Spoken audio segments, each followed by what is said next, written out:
Firing tayo. Matagal-tagal na rin hindi nakapag-firing. Makakatama pa kaya ako dito?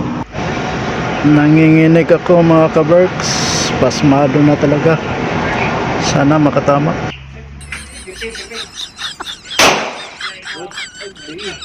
Pag maigo mo, masag-usag mo site alignment na.